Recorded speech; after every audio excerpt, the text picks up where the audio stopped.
of like international like multi-billion-dollar companies that function as a government apparatus on the internet, what's really the difference?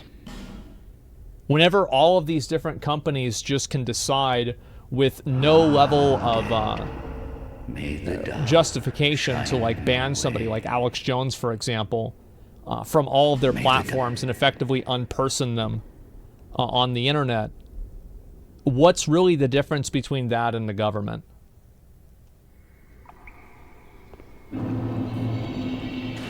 So yeah. There's never actual freedom of speech anywhere. I mean, to an extent, no. They have no accountability.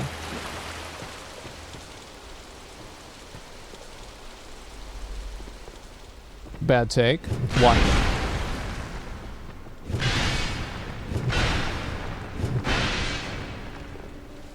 Why is that? Why is that a bad take? Yeah, I don't understand that.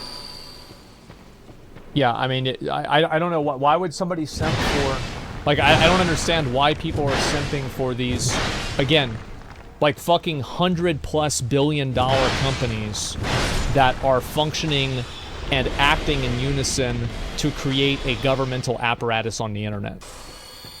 How is this good? Yeah, I don't think that's good at all. I think that's very bad.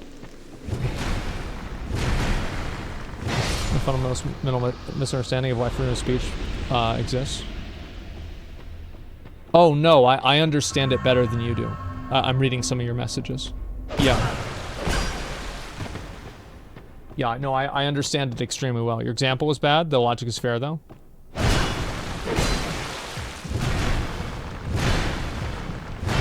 Let's see here. Harassing the parents of dead kids is ban-worthy. I think that if somebody is going to get removed off of all the platforms, I think that it's not necessarily Alex Jones as an individual. It's the fact that it can be done with no sort of recourse. There's no checks and balances system for this.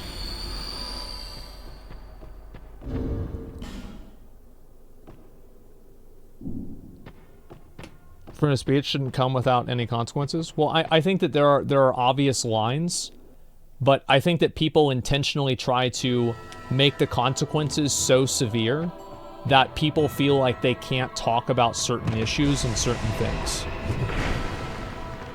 Like they try to make it to where you don't have freedom of speech by proxy.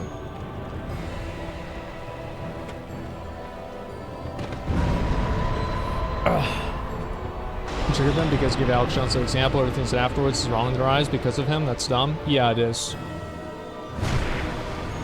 Why should someone be forced to provide you a platform if by associating with them you damage their image and their bottom line? Well, I think at a certain point, every company should act. Like this is again, like I'm going off on a bit of a tangent here. Let's just get back to the video after this. I think that every company should operate for the benefit of the public. And I think that if a company is not acting in the benefit of the public, then the company shouldn't exist in that way. So if a company is purely parasitic and it is hurting the society or it's doing something that's bad for people, then I don't think it should exist. So yeah, and also like everybody agrees with this. That's why we have all these laws and regulations.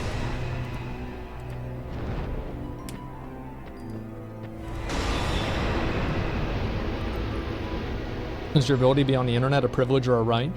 I think it's a right. I think the internet is so ubiquitous and so important nowadays that it should be a right to be able to be on the internet. Absolutely. Yes.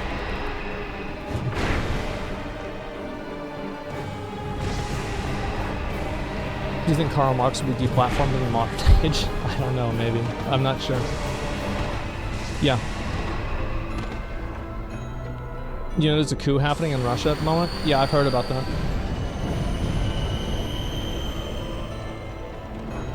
What happens in a public split and the company only shares one side of the public view? I think that's up to the government to where it, that's the government's responsibility.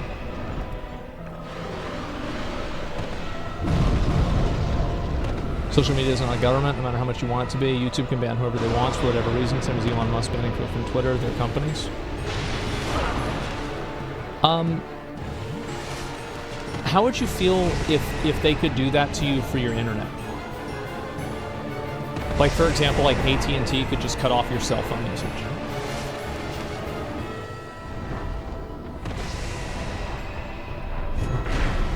They can.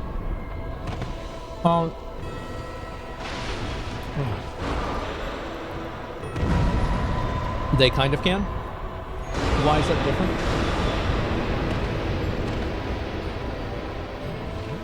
They can just get another provider. I don't think that the. What do you think would happen if AT&T and all of these other companies started just anybody who goes to, let's say, Infowars.com, every single person just like instantly loses. You know, they can't. Their AT&T goes away, or their Verizon goes away. You think that's a good thing? I think that's ridiculous.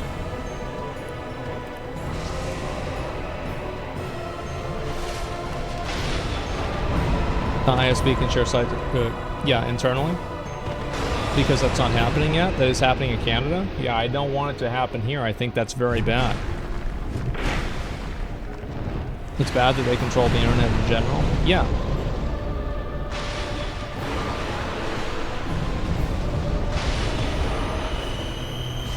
Amazon already took away the smart home. Oh yeah, I heard of that. The smartphone, the racist smart home thing. I don't know what to believe with that, if that's true or not. Overall, I agree with your point, but ISP analogy is different because you're paying them and you do not pay YouTube, etc. directly.